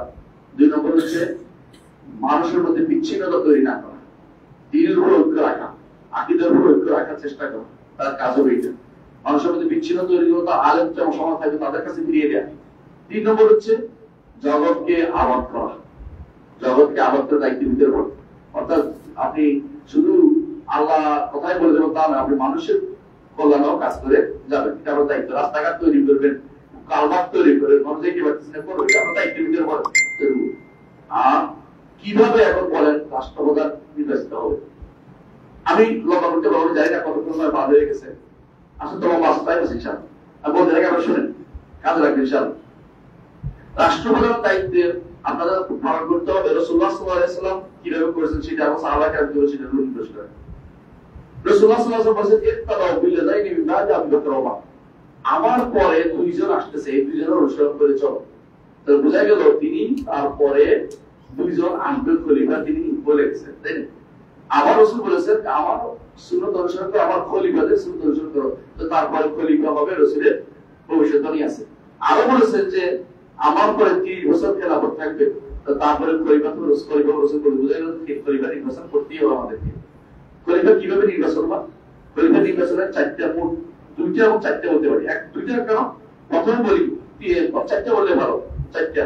এক নম্বর হচ্ছে যে পরোক্ষভাবে বিভিন্ন ইঙ্গিতপূর্ণ কথা থাকবে সনাতনের প্রতি। যেমন রাসূলুল্লাহ সাল্লাল্লাহু আলাইহি ওয়াসাল্লামের কাছে এক লোক এসে এক মহিলা এসে বলে, ইয়া রাসূলুল্লাহ, আমাকে এটা দেন এটা দেন। রাসূল বললেন, পরে আসিও, বলে আপনি থাকলে আবু বকরের কাছে বুঝাইলেন না আবু বকর। তারপরে রাসূলুল্লাহ সাল্লাল্লাহু আলাইহি ওয়াসাল্লাম বলছেন যে আবু বকরকে বলে ইমামতি করতে, কি বুঝাইলেন? এরা কিন্তু সরাসরি আবু বকরের খলিফা বর্ণনা করে দেন নাই, এটা সত্য কথা, কিন্তু এটা ইঙ্গিত করে গেছেন এরকম ইঙ্গিতের ঘটনা খলিফা হয়, বুঝে আসছে। 2 নম্বর হচ্ছে সরাসরি বলে গেছে, যেমন কে অমুককে আবু বকর খলিফা বানিয়ে গেছে, এটা ইসলামে বৈধ, অবৈধ কোনো কিছু নাই। 3 নম্বর হচ্ছে একাধিক ব্যক্তি থেকে বাছাই করে নিতে একটা উচ্চ কক্ষ আছে, উচ্চ কক্ষ দিয়ে বানাইছে। যেমন বানাইছে কে ওসমান রাদিয়াল্লাহু আনহুকে 6 জনের মধ্যে থেকে বাছাই করে নিয়ে আসছে, একজন কাস্টিং ভোট দিয়ে তাকে খলিফা বানিয়েছে, বুঝছেন তো? আব্দুর রহমান ইবনে আউফ। এরা বলছেন ইসলামে এটাও অনুমোদিত উচ্চ কক্ষে, সব মানুষের না, গ্রহণযোগ্য ব্যক্তিদের, এটা সব মানুষে একজন বানাবে না, এটা হলো নিয়ম ইসলামের। আর আলী রাদিয়াল্লাহু বিষয়টা শুধুমাত্র যারা আহলে হাদিস ওয়াল হাদিস তারা বানাইছে, বাইরের লোকের এখানে হস্তক্ষেপ করে নাই। তো বোঝা গেল এখানে 4 পদ্ধতি ইসলামে আছে। আরেকটা পদ্ধতি ইসলামে হচ্ছে যদি কেউ জোর করে ক্ষমতা এসে যায় তাকে মেনে নিতে হবে, এটা ইসলামের পদ্ধতি না, মেনে নিতে হবে। ঠিক রাজা হিসেবে যদি কেউ এসে যায় তাকে মেনে নিতে ইসলাম বলে, ইসলামের পদ্ধতি না হলে মেনে নিতে হবে ইসলাম। কেন? ইসলাম বলে শুরুতে কোনো কিছু অবৈধ থাকলেও শেষ পর্যন্ত যদি ভালো হয়ে যায় মেনে নিতে হয়, ইসলামের নীতিতে আছে, ইসলামের নীতিতে আছে। কথা বলছেন কিনা? শুরুটা যদিও ভালো না, শেষটা ভালো হইতে হবে, মানে সেই শুরুটা অনেক সময় ঠিক মতো হয় নাই, শেষটা সুন্দর করে দিতে হয়, ইসলামের নিয়ম এটা। ইসলামের মধ্যে এরকম বহু কিছুই আছে, বহু কিছু আছে আমার উদাহরণ দিচ্ছে। এই জন্য এই জোর করে ক্ষমতা গেলেও দুই দেশের শরিয়া মোতাবেক ছাড়া তাকে মেনে নিতে ইসলাম বলেছে। ইসলাম হাদিস বহু আছে, এর মধ্যে লম্বা, আমি এত হাদিস উল্লেখ করতে পারবো না, সময় নেই, আপনারা বুঝে নেবেন এটা। এখন বলেন কারা বানাবে? কারা বানাবে? খলিফা যে বানাবে, কারা বানাবে? খলিফা বানাবে কারা? এটা নিয়ে আমাদের দেশের যে সিস্টেম, গণতান্ত্রিক সিস্টেমের উপরে রাষ্ট্রপ্রধান বানায় কারা? যার একটা ভোট আছে সেই বানায়, যার একটা ভোট আছে সেই বানায়। ইসলাম বলে যে না, ইসলাম বলে যে ভোট দেওয়ার অধিকারী আপনাকে জানতে হবে। যে নামাজ পড়ে না সে ভোট দিতে পারবে না, সোজা কথা। সেদিকে সে যে যোগ্য এটা প্রমাণিত হয়ে মসজিদে আসে। ইমাম সাহেব বলল যে ভোটটা যোগ্য, নামাজি মানুষ, যে নামাজ পড়ে না সে ভোট পাবে। নামাজ পড়ে ইমানদারটা ভোট দেবে, বুঝে দেবে ব্যাপারটা। অন্তত জাহিরুস সালাহ বলে এটাকে, প্রকাশ্যে সে ভালো, এরকম ব্যক্তি হতে হবে। বুঝে যাচ্ছে কথা? রাষ্ট্রপ্রধান ইমানদার হতে হবে, রাষ্ট্রপ্রধান, বুঝছেন, ইমানদার হতে হবে। যারা ভোট দিবে, যারা এক কথা বলি, ভোট দিবে যে সে ইমানদার হতে হবে এবং তার বিবেক থাকতে হবে, পাগল না, অপদস্থ না, পুরুষ হতে হবে। এটা বললে তো বলবো হ্যাঁ নারীদেরকে একপাশে করা হয়েছে না, নারীদেরকে আল্লাহ আল্লাহ তাআলা চোখকার নামে বুঝিয়ে না, ঘরে থাকো। নারীদেরকে এই নির্বাচনে অংশগ্রহণ করতে অনুমতি দেওয়া হয়নি, নিজেও হইতে পারবে না, কাউকে ভোটও দিতে পারবে না। প্রমাণ হচ্ছে রাসূলুল্লাহ সাল্লাল্লাহু আলাইহি ওয়াসাল্লাম স্ত্রীদের মধ্যে আয়েশা রাদিয়াল্লাহু আনহা জীবিত ছিলেন, হাফসা রাদিয়াল্লাহু আনহা জীবিত ছিলেন, সবাই জীবিত ছিলেন, একজনও ওনাদের পরামর্শ দিতে দেয়নি। না আবু বকরের সময়, না ওমরের সময়, না আলীর সময়, না ওসমানের সময়, কোনো সময় এর পরামর্শ দেয়নি। কারণ তারা জানে যে এইটা এই জায়গাতে তাদের অ্যাক্সেস নাই, তারা ভোট দিতেও পারবে না, দিতেও পারবে না। এখানে শুধুমাত্র বিশেষ লোকেরাই শুধুমাত্র ভোট দিতে পারবে, অন্যরাই ভোট দিতে পারে না, এটা নিয়ম নয়। নিতেও পারবে না, দিতেও পারবে না। তাহলে ভোট আহলুল হাল ওয়াল আকদ সম্পর্কে আমাদের জানতে হবে। দেখেন আহলুল হাল ওয়াল আকদ একটা ভোট, এত বড় ভোট, কেন? তার শর্তগুলি আমাদের জানা দরকার, কারা দিতে পারবে। আমি যদি কোনো ছোট পার থেকে এই জিনিসটা মানুষকে জানা দিতে পারতাম, জ্ঞান দিতে পারতাম মানুষের, তাহলে মানুষ কি আহলুল হাল একটা ভোটার হওয়ার জন্য অন্তত নামাজ মুসকে আসতে হবে। আমি বুঝছি এটাই, সেহেতু আমি তো তোদের কোনো এই ইয়াতে বলি না, এই সোসাইটিতে আমি নাই, নামাজে না পড়ে সোসাইটিতে আমি নেই। আর এখন এই নাস্তিকতাদের ছড়াছড়ি চলতেছে আমাদের ইউনিভার্সিটি গুলি থেকে, এইভাবে ইয়া দিয়া বড় বড় এই কি বলে বিশাল বিশাল ইয়া দিয়ে মানুষ নাস্তিক বের করতেছে। হ্যাঁ, বড় বড় ভাই দিয়া নাস্তিক বের করতেছে এগুলো দিয়ে। হ্যাঁ, আমার এই ছোট ভূ দিয়ে কি হবে? নাস্তিক বের করতেছে আপনি বড় বড় ইয়া দিয়া, সুগা দিয়া, আর আমার ভূ দিয়ে কি হবে? আমি যে মূল সমস্যা করছি আমি তার শিখেতে পারি, কিন্তু মুসলিম সমাজের একজন সদস্য হতে হলে তোমাকে কিন্তু সালাতটা রেখে দিতে হবে, এটা কিন্তু মাস্ট।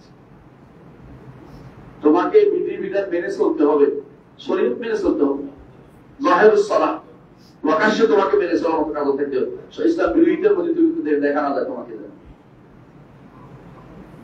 এই শব্দগুলি বাস থাকবে জাহিরুস সালাহ এটাকে। এমনকি চুরি করছে সেও ভোট দিতে পারবে না। চুরিতে পারতেছে, চুরি করছে করছে কি বলে শাস্তি শক্ত হয়ে ভোট দিতে পারবে না, ভোট দিতেও পারবে না। এবং দ্বীনি ইলমের একটা বিশাল অংশ তার মধ্যে থাকতে হবে। এবং সর্বশেষে মত দেওয়ার মতো যোগ্যতা তার থাকতে হবে। সবাই তো মত দিতে পারে, সুতরাং এরা ভোট দিতে পারবে। এই শব্দগুলি অবশ্যই আমাদের জানতে হবে, কারা ভোট দিতে পারবে। এদের নাম হচ্ছে আহলুল হাল্লে ওয়াল আকদ। এদের নাম হচ্ছে আহলুল হাল্লে ওয়াল আকদ। আহলুল হাল্লে অর্থ হচ্ছে যারা গিরা খুলতে পারে, আর আকদ হচ্ছে যারা গিরা লাগাইতে পারে। শব্দ অর্থ বুঝতে পারে, অর্থাৎ যারা গণ্যমান্য, যারা গণ্যমান্য ইসলামী দৃষ্টিকে, বর্তমান দৃষ্টিতে গণ্যমান্য যারা হোমা হোমা, হ্যাঁ বর্তমানে গণ্যমান্য এটা জঘন্য না, আমাদের গণ্যমান্য ইমানদার। হ্যাঁ, ইমানের দিক থেকে যারা মানসম্মত তারা শুধু ভোট দিতে পারবে, নিতে পারবে। এখন বলে এটা বললে তো অমুক দল পেয়ে যাচ্ছে, আপনার অমুক দল মতো আরেকটা ভালো করেন যে আপনাদের বাইরে আপনি আলোচনা হিসাবে আপনি কামে হয়ে যাবেন নাকি? ইমানদার না হলে ভোট পাবে না, এটা সিদ্ধান্ত নিতে আপনাদেরকে। ভোট দিলে আপনি ভোটার হবেন, ভোট নিলে তারাও যোগ্যতা অর্জন করতে পারবে না, তারা দেওয়ার অধিকার রাখে না। বুঝতে পারছেন দাদা? আহলুল হাল্লে ওয়াল আকদ আপনাকে আগে খানা জানতে হবে। যারা মূল চালিকা শক্তি ইসলামী রাষ্ট্রের, যারা মূল লোক, তারা ইসলামী রাষ্ট্রের মূল লোক হচ্ছে আহলুল হাল্লে ওয়াল আকদ। যারা গিরা দিতে পারে এবং গিরা ছুড়াইতে পারে, ছুড়াইতে পারে। এদের কাজ কি? এদের কাজ কি? এক নম্বর কাজ হচ্ছে তারা মজলিসে শুরা নির্বাচন করতে পারবে, একটা অংশ। আরেকটা অংশ রাষ্ট্রপ্রধান নির্বাচন করবে। অনেকে চিনে না, রাষ্ট্রপ্রধান চিনে যে আলেম আছে, নির্বাচন করে তাই বলে আলেমদেরকে কিছু মনোনীত করতে পারবে। মজলিস শুরাতে কার থাকবে? ওলামা, দিন বুঝে, দুনিয়া বুঝে দুই শ্রেণীকে মজলিস শুরা রাখবে। দিন মাস থাকবে, অতিরিক্ত তারা দুনিয়াও বুঝে, এই বিরোধী কি করতে হবে, এই বিরোধী কি করতে হবে এটাও বুঝে, এরকম থাকতে হবে। যে কম থাকে কম, দিনদারি তাদের মধ্যে অবশ্যই থাকতো মাস্ট, প্রথম সদস্য। আহলুস শুরা কখনো নারী হতে পারে না, মজলিস শুরা কখনো নারী হতে পারে না, নারী হলে মজলিস শুরা সদস্য না। এই জন্য আয়েশা রাদিয়াল্লাহু আনহা এত বড় ফকিহা, কিন্তু কোনদিন আবু বকর, ওমর, ওসমান, আলী কোন মজলিস শুরা সদস্য ছিলেন, বুঝতে পারছি, বলেছিলেন। কখনো কখনো তারা কোন সাধারণ মানুষকে আনছেন যার মধ্যে যোগ্যতা আছে, কিন্তু তারপরেও মহিলাদেরকে আনেন নাই। আমি মহিলাদের ভোটের জন্য, মহিলাদের একটা পদ পাওয়ার জন্য, 300 কে 600 বানানোর জন্য, এতগুলি সংরক্ষিত আসন পাওয়ার জন্য ব্যস্ত হয়ে পড়ছেন। আপনি কি জানেন যে এটা একটা জায়েজ নেই? না জানলে আপনি জানার চেষ্টা করুন যে ইসলামে নাই। এখন বলতে পারতো মহিলাদের ইগনোর করেছে না, ইগনোর নয়, তাদেরকে আলাদা ভাবে তাদের বক্তব্য তুলে ধরার জন্য ভিন্ন প্ল্যাটফর্ম দিয়ে দিবেন, কিন্তু এটা মজলিস শুরার সদস্য হবে না। তাদের বক্তব্য কি সমস্যা থাকলে তাদের কি সমস্যা এটা উঠে দিবেন, মজলিস শুরা দেখবেন ঠিক আছে কিনা। তাই বলে তাদের কোনো কোথাও দেয় না, তাদের সব জায়গায় দিয়েছে। বিচারক হতে পারবে না, মসজিদের ইমাম হতে পারবে না, রাষ্ট্রপ্রধান হতে পারবে না, মজলিস শুরার সদস্য হতে পারবে না, কথা বলেন। আর বাকি সে কি করতে পারবে? পড়াইতে পারবে, মেয়েদের স্কুলে পড়াইতে পারবে, চাকরিও করতে পারবে যেখানে তার পর্দার ব্যাঘাত না হয়, শরীয়ত বিধি না হয়, তার তো প্রয়োজনে স্বামীর অতিক্রম করতে পারবে না, করতে পারবে না, কথা বুঝেন। বোঝা গেল যে এখানে ব্যবসা করতে পারবে, সে শরীয়ত নিষেধ নাই, যদি কোনো শরীয়ত মোতাবেক সে চলতে পারে এবং তার সেখানে লঙ্ঘিত না হয়, শরীয়ত কোনো কিছু পরিবর্তিত না হয়, যদি করতে পারবে, নিষেধ নাই শরীয়তে। কারণ আমাদের মা খাদিজা রাদিয়াল্লাহু আনহা তিনি ব্যবসা করতেন, তবে তিনি কি বাজারে গেছিলেন না, একা একা ঘুরে বেড়াইছেন তো। আর যারা প্রথমে দেখবেন দুই একজন খুব বড়াই করে বলে আমাদের মা তিনি তো ব্যবসা করেছেন, তুমি ব্যবসা করেছেন, তোমার মতো ছিল, তোমার তো হ্যাঙ্গামি করছে, তুমি হাঁটি বেড়াইছে পুরুষের সাথে যেখানে সেখানে বসে আসছিল।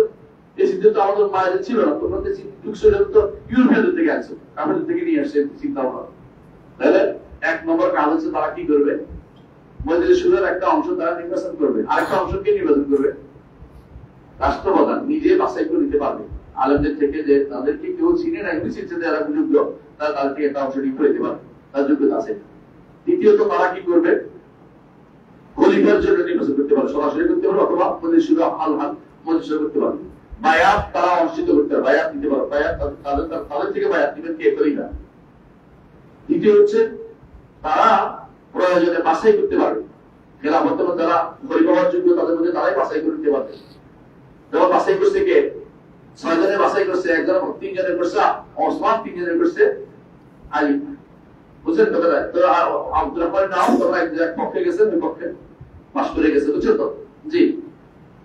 আর তারা বায়াত যে বেশি উপকারী তার হাতে বায়াত করতে পারবেন, এমনকি সর্বশেষ তারা রাষ্ট্রপ্রধানকে বরখাস্ত করতে পারবে, এই ক্ষমতা রাখে। বুঝলেন কথাটা? বরখাস্ত করার নিয়ম কখন করবে সেটা বরখাস্ত ক্ষমতা রাখে, তাদের হাতে আছে। কিন্তু আহলুল হারকাতের সদস্য কয়জন হবে এটা ইজতিহাদের বিষয়। রাষ্ট্র অনুসারে, জনগণ অনুসারে যেখানে যেটা প্রয়োজন সেখানে সেটা বাস্তবায়ন করতে হবে, এর ইজতিহাদের জায়গা আছে এখানে। যে আমি এখানে 100 জন নেবো বা 200 জন নেবো, 500 জন নেবো, 600 জন নেবো, ভাগ করে নেবো, অঞ্চল ভিত্তিক নেবো, অথবা আমি মানুষ ভিত্তিক নেবো, ভিত্তিক নেবো, এটা হতে পারে যে আমরা এই মতে যারা বিশ্বাসী আমরা এইটাতে দিচ্ছি, সুন্নিদের থেকে এতগুলি, শিয়াদের থেকে এটা নিয়ে, শিয়াদের কোনো জায়গা নেই, জায়গা দিয়ে তাদেরকে পরিচিত জায়গাতে তাদের পক্ষ থেকে তারা যদি বলে।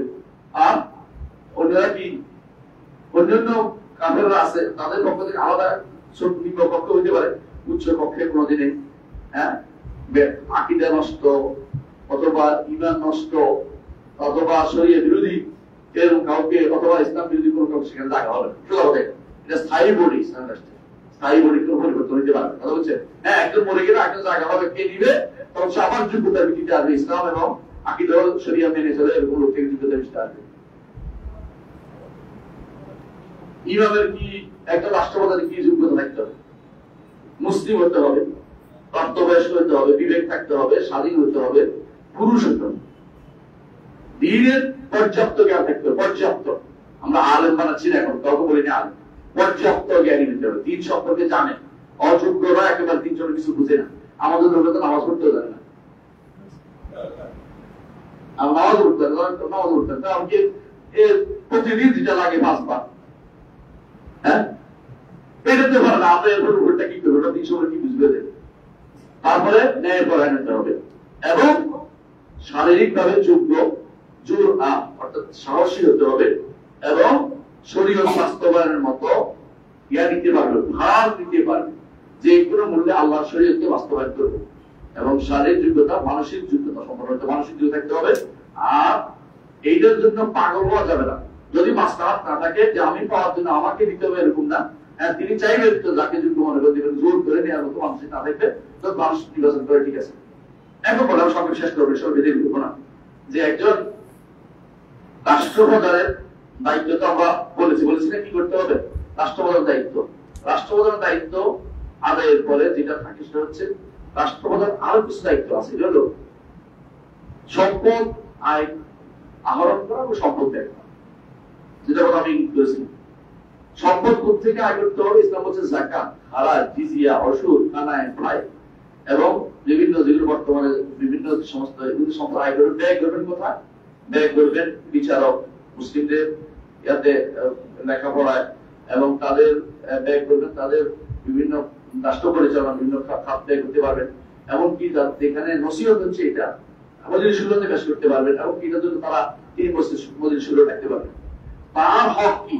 তার অধিকার তো জানেন, যাতে কি করে জানেন, তার হক হচ্ছে তাকে আনুগত্য করতে হবে, তার আনুগত্য করা ফরজ। তবে এই আনুগত্য মুতলাক না, অর্থাৎ নিঃশর্ত না, এই আনুগত্য শর্তযুক্ত, অর্থাৎ যতক্ষণ সে আল্লাহ রাসূলের কথা শোনেন ততক্ষণ তার আনুগত্য শুনতে হবে, মানতে হবে। শরীয়ত বিরোধী কিছু হলে মানা যাবে না, বুঝছেন তো? দ্বিতীয় শর্ত, দ্বিতীয় তার কর্তব্য হচ্ছে তার সাহায্য করা, তাকে সাহায্য করতে হবে। 3 নম্বর কর্তব্য তার প্রতি কল্যাণকামী হতে হবে, কল্যাণকামী। 4 নম্বর শর্ত হচ্ছে সে যদি কোনো সম্পদ চায়, রাষ্ট্র পরিচালনা পারে না, তখন অতিরিক্ত সম্পদ তাকে দিতে হবে, একটা অংশ দিতে হবে। আর 5 নম্বর হচ্ছে যে যতক্ষণ পর্যন্ত সে যোগ্য আছে তাকে পরিবর্তন করা যাবে না। 5 বছর 10 বছরের সিস্টেমটা আসলে সুন্দর না।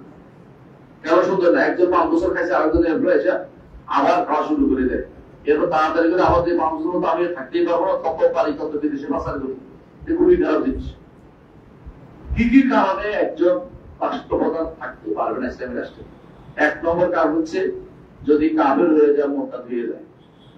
2 নম্বর হচ্ছে সালাত ত্যাগকারী হলেও, সালাত ত্যাগকারী তার কোনো গুরুত্বই নেই, গুরুত্বই নেই। 3 নম্বর হচ্ছে আল্লাহর বিধান ব্যতীত রাষ্ট্র পরিচালনা করলে সরাসরি তার অধীনে হচ্ছে এটা কথা তিনি পরিচালনা করছেন এক কথা। 4 নম্বর হচ্ছে যদি তিনি এমন পর্যায়ে ফাসেক হন যে মানুষ তার ফাসেক বাজে জালেম হন, মানুষ দুর্বিষহ হয়ে মানুষ পারতেছে না চলতে, তখন তার ইয়া থাকবে না, কি রাষ্ট্রপ্রধান হওয়ার যোগ্য থাকবে না। 5 নম্বর হচ্ছে যে সে যদি কোনো মানুষকে মানুষের কর্মকাণ্ড পরিচালনা করতে বাধা দিয়ে রাখে। 6 নম্বর হচ্ছে যদি কোনো তার যোগ্যতা যে যোগ্যতা ছিল যোগ্যতাগুলি হারিয়ে ফেলে।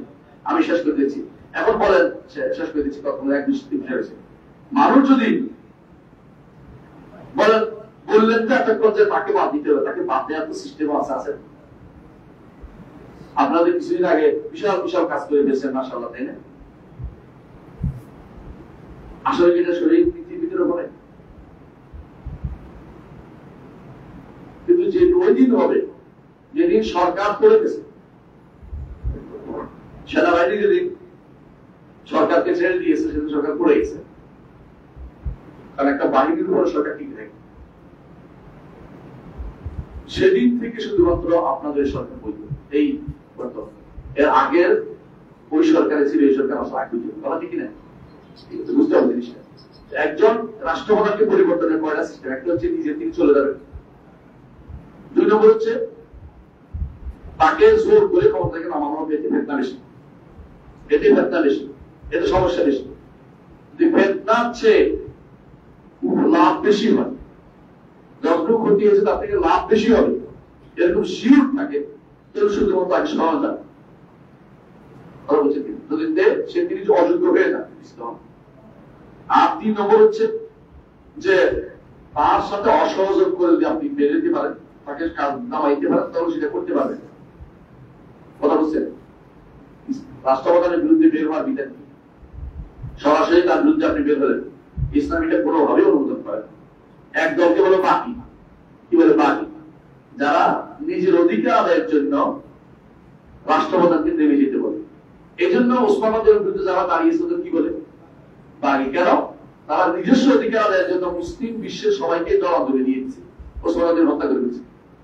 আপনি একটা গোষ্ঠীর অধিকারের জন্য রাস্তা আটকে দিলেন যে আমাদের এই মাদ্রাসা বাস্তবায়ন না করলে, সরকারি না করলে আমরা এখানে কাউকে যেতে দিব না, এইটার জন্য আপনি এটা করতে পারেন না, এটা বলেন, এটা অনুমোদিত হচ্ছে। রাষ্ট্রীয় কোনো অধিকার পাওয়ার জন্য আমি রাস্তা আটকে দিবেন শুরু করেন। রাষ্ট্রীয় সবার অধিকার হলে এক কথা, ব্যক্তিগত বা গোষ্ঠীগত অধিকার আদায়ের জন্য আপনি কোনোদিন রাস্তা বন্ধ করতে পারবেন না, মানে এটা বাগিয়ে এটা বাবার ভিতরে করবে। 2 নম্বর হচ্ছে খারেজি কারা? তার মতের বিরুদ্ধে, বুঝছেন? ভিন্ন দল যে ভিন্ন একটা পাবলিক নিয়ে আসছে কি জন্য, যে ওরা মেরে ফেলতে হবে, কামে লেগে গেছে ইত্যাদি ইত্যাদি, এইটা ইসলাম অনুমোদন করে না, খারেজি বানায় ফেলা ইসলাম জায়েজ নেই। 3 নম্বর হচ্ছে যে সত্যি সত্যি তাদের বিরুদ্ধে যুদ্ধ নেমে গেছে, রাষ্ট্রপ্রধান তাদের যুদ্ধ করবে, এটাই নিয়ম। এরকম বলছি কোথায়? হাজিয়াদিন ইউসুফ যুদ্ধ করছে না, কারণ তার বিরুদ্ধে এখন যদি রাষ্ট্র যুদ্ধ না করতো রাষ্ট্র ঠিক হয়ে যেত, মুসলিমদের ঐক্য থাকবে না, বাধ্য আপনাকে যুদ্ধ করে এক রাখতে হবে। আমি যদি কোনো গোলাম লোকেরা যদি বলতে আমরা মানি না, হ্যাঁ আমরা কেন্দ্রীয় সরকারকে মানি না, তো এটাকে মেনে নিতে পারবে, যুদ্ধ করে হলে আপনাকে এটাকে ঠান্ডা রাখতে হবে, না মানতে হবে, তোমাকে মানতে হবে, তুমি স্বাধীনতা বা স্বাধীনতা ইসলামে নেই, আমি কি করছি এটা তোমাকে জানতে হবে। বলে আমাদের অধিকার দেন, অধিকার না দিলে তোমরা রাসূলুল্লাহ এরকম অবস্থা কি বলেছে, এ আনসাররা কি বলেছে মনে আছে? আনসাররা আমি বলে দেওয়ার পরে তোমাদেরকে অধিকার অনেকে দিবে না, তোমরা ধৈর্য দান করো এবং তোমরা আমার সাথে সাক্ষাৎ হবে, হাউবে এতটুকুই ধৈর্য দান করতেছি, মানে এত তোমরা এগুলি কিছুই মনে করো না। তারপর রাষ্ট্রীয় ঐক্য বজায় রাখতে হবে, রাষ্ট্রীয় ঐক্য বজায় রাখতে হবে, কথা বুঝতে পারছি কথা না, এটা শরীর বলে না। আচ্ছা, আর যদি কোনো হক নিয়ে কোনো আলাদা কথা বলে, তাদেরকে যুদ্ধ করা, তাদের বিরুদ্ধে কথা বলা, তাদেরকে আক্রমণ করা ইসলাম অনুমোদন করে না সমাধানের জন্য। হচ্ছে আপনি দেখতে পাচ্ছেন যে এখানে আল্লাহ বিরোধী মানুষ চলতেছে, এর বিরুদ্ধে কথা বলছেন যে এদেরকে আটকান, আর উল্টে আপনি মেরে ফেললেন, শুনবো এখানে করবেন। তাহলে আমি সংক্ষেপে পড়াবো না, শুধু এটাই বলবো যে এই বিষয়ে অনেক দেরাসা আরবিতে অনেক বই হয়েছে, কিন্তু আমরা এগুলি না পড়ার কারণে আমরা শাসকও বুঝি না, শাসিত হক বুঝি না, শাসক হক বুঝি না, শাসিত হক বুঝি না। আমরা শাসক কে হবে, শাসক কে বানাবে, রাষ্ট্র আমাদের সুরার সদস্য কে হবে, অ্যাসেম্বলি সদস্য কে হবে, সুরা তো বুঝবেন না, হ্যাঁ কি বলে এটাকে, সংসদ সদস্য কে হবে, এটাও জানি না, কারা ভোট দেবে এটাও জানি না, কাকে ভোট দিতে হবে এটাও জানি না। আমরা এখন লিবারাল গণতান্ত্রিক ইসলামিক গণতান্ত্রিক দল দাবি করে বসে আছি। লিবারাল আবার ইসলামিক আবার গণতান্ত্রিক, হ্যাঁ, ইসলামিয়া মদের প্রকার। এই জন্য কিছু বই আমাদের করতে হবে। এক নম্বর হচ্ছে ইমাম মাওয়ার্দির লেখা আল আহকাম সুলতানি, ইমাম মাওয়ার্দির লেখা আল আহকাম সুলতানি। আরেকজন হচ্ছে ইমাম আবুয়াল আল ফাররা, তার একই নামের গ্রন্থ আছে, নাম হচ্ছে আল আহকাম সুলতানি। দুইটা বই আরবিতে আছে। 3 নম্বর বই আবুল মাআরি আল জুওয়াইনি লেখা আল গিয়াসি, আল গিয়াসি, এটার আরবি নাম হচ্ছে গিয়াসুল উমাম ফি তাইয়াসিদ দুলা, অন্ধকারে কিভাবে জাতিকে উদ্ধারের বিভিন্ন পথ দিয়েছে, এটার উপরে বই আছে। ইবনে তাইমিয়ার একটা বই আছে সিয়াসাতুশ শরিয়া, বাংলা অনুবাদ হয়েছে, এটা বাংলা অনুবাদ হয়েছে। আর একটা বই আছে সিয়াস শরিয়া, আব্দুল ওয়াহাব খাল্লাফের, এটা একটা ভালো বই আছে। আর মোহাম্মদ আল মওসির একটা বেশি প্রশ্ন সুরুপ, এর বাইরে কমপক্ষে আমি সবগুলো বলে কয়েকটা বলছি, শুধু এখান থেকে 50টার উপরে বই আছে। শুধু রাষ্ট্র কিভাবে চলবে, রাষ্ট্রনীতি কিভাবে হবে, ইসলামী রাষ্ট্রনীতি কি, এগুলো গ্রন্থে লিখিত হয়েছে। আমরা যদি এগুলি না পড়ি, এরপর আমরা কি করবো? কারণ নিয়ম হচ্ছে রাষ্ট্র তো আর খালি থাকবে না, জায়গাটা কেউ না কেউ ফিল আপ করবে। যখন আমি আল্লাহর বিধান করবো না, আল্লাহ যা বলছে এটা মানবো না, রাসূল যা বলছে এটা করবো না, সাহাবায়ে কেরাম কি বলছে এটা করবো না, তখন এই জায়গা পূরণ করার জন্য এখন কোথায় যাবো? ইউরোপীয় আইনে ভর্তি করে দেবো। আমার বিশ্ববিদ্যালয়গুলোতে, আমাদের বিদ্যালয়গুলোতে আমরা কোনোদিন এই রাষ্ট্রপদ্ধতি নিয়ম পড়াই। আমরা সবসময় শুধুমাত্র ফজিলত পড়াইছি, ফরায়েজ পড়াই, মানে ফরায়েজ পড়াইছি, ফরায়েজ পড়াই। মানে একজন মানুষ এটা বুঝে যে আমি যদি কোনো বেরোই যে অনেক অনেক সব পাবো, বছরের বছর ধরে বেরিয়ে গেছে পরিবার থেকে।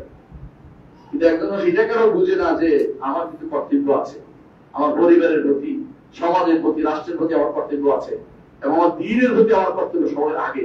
এই কথাটা আল্লাহর প্রতি কর্তব্যটা আমার আছে, এটা আমার করতে হবে, এটা কেন বুঝি না? আমি অনেক কিছু বুঝি। আমি দেশের মানুষের কষ্টে আমার চোখের পানি চলে আসবে, ভালো, কিন্তু দেশের মানুষের ইমান নষ্ট হলে আমার আরো বেশি কান্না আসা উচিত। ইমান নিয়ে না নিয়ে গেলে আমার কি লাভ? আমি লক্ষ লক্ষ, আমি যদি কোনো কারণের দল নিয়ে যাই, আপনার তেমন কোনো কাজে আসবে না। আর যদি আমি ইমান নিয়ে যেতে পারি, তাহলে আমার এই মানুষটা কাজে লেগে গেল। এটা দরদি বেশি হওয়া দরকার। একজন রাষ্ট্রপ্রধানের প্রথম দায়িত্ব হচ্ছে হেফজুদ্দিন, দ্বীনকে সংরক্ষণ করা। আর দ্বিতীয় দায়িত্ব হচ্ছে দ্বীনকে বাস্তবায়ন করা। আর এটা হচ্ছে শুধু হেফজুদ্দিনের মধ্যে। আর দ্বিতীয়টা হচ্ছে একামতুদ্দিন অন্তর্ভুক্ত, একামতুদ্দিন রাষ্ট্র দ্বীন প্রতিষ্ঠার মধ্যে। আর দ্বীন দিয়ে দুনিয়া চালানো, সেটা একটা রাষ্ট্রপ্রধানের দায়িত্ব। আমি যা ইচ্ছে তা নিয়ে আমি দুনিয়া চালাতে পারি না, এটা আমার জানতে হবে। এটা যদি না জেনে আমি নিজেও একগুণ করবো, যে যাবে সে গুণ করতে থাকে, তখন তার কাছে তখন মনে হবে এটা তো ভালো। কিন্তু ভালো, আমি আগে বলেছিলাম, মানুষ যখন বিপর্যস্ত হয় তখন যেটা ভালো নয় এটাকে ভালো মনে করে, তার কাছে তো ভালো জ্ঞান নেই, আমার মনে পড়ে একজনকে মদিনাতে পেয়েছিলাম, মুসলিম নবীতে। তিনি কোন এক দলের নেতা, বড় নেতা। তো উনি একটু বলছে যে উনি তো সালাফি মানুষ, আমার একটু পরামর্শ, সালাফিটা তো খোঁজ নেই। বললেন যে আপনি তো সালাফি মানুষ, দেশে গিয়ে অন্তত একটা কাজ করবেন, আপনার লোকদেরকে আল্লাহ সম্পর্কে আগে শুদ্ধ করে দেবেন। আমাদের আল্লাহ সম্পর্কে আগে শুদ্ধ না দেখলে আমরা এত বড় ইসলামের কাজ করিনি। হ্যাঁ, তুমি কি বলেন? আল্লাহ সম্পর্কে আগে দিতে, আল্লাহ সব জায়গায়, আল্লাহ কিন্তু আসল। আপনি কি বলেন? আসল বলে জায়গায় হয়ে গেল না, খালি সালাই উনি এলাকা থেকে নির্দেশিত হয়ে আসেন। আপনি আল্লাহকে আসল বলে এক জায়গায় দিয়ে দিলেন, সব জায়গায় দিলে আল্লাহ আছে, এক জায়গায় দিলে সমস্যা হচ্ছে। তো আসল বলে সমস্যা হয়ে যাচ্ছে। তিনিও কিন্তু সালাফি, সালাফির মধ্যে বলতে সালাফি আছেন কিনা নিজের চোখে দেখছিল বলতাম না। এরকম বোধ আমাদেরকে শিখতে হবে। দিন আনতে না শিখে ক্ষমতায় দেয় তাকে। এই জন্য সর্বসারে সবসময় একটা কথা বলতেন, নেতা হওয়ার আগে জ্ঞান অর্জন করো, নেতা হওয়ার আগে দিনের গভীর জ্ঞান অর্জন করো, নেতা হওয়ার পরে তোমার অহংকার আসবে। আর যদি গরি শুনবে না, তখন তুমি কি করবা? বিবেক দিয়ে তারা দেখবা, প্রয়োজনে তারা শাসায় দেখবা, প্রয়োজন তার দোকান কথা বলা বন্ধ করে দিবা।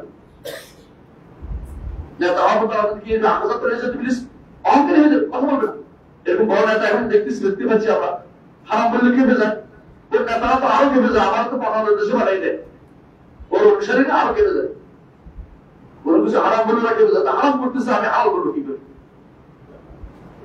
এই জন্য দিনকে আগে শিক্ষা দরকার, তারপরে দিনকে বাস্তবায়ন করবেন। দিনকে শিক্ষা দরকার, শিক্ষানোর ব্যবস্থা করেন। এই জন্য মসজিদে হালকা তৈরি করেন।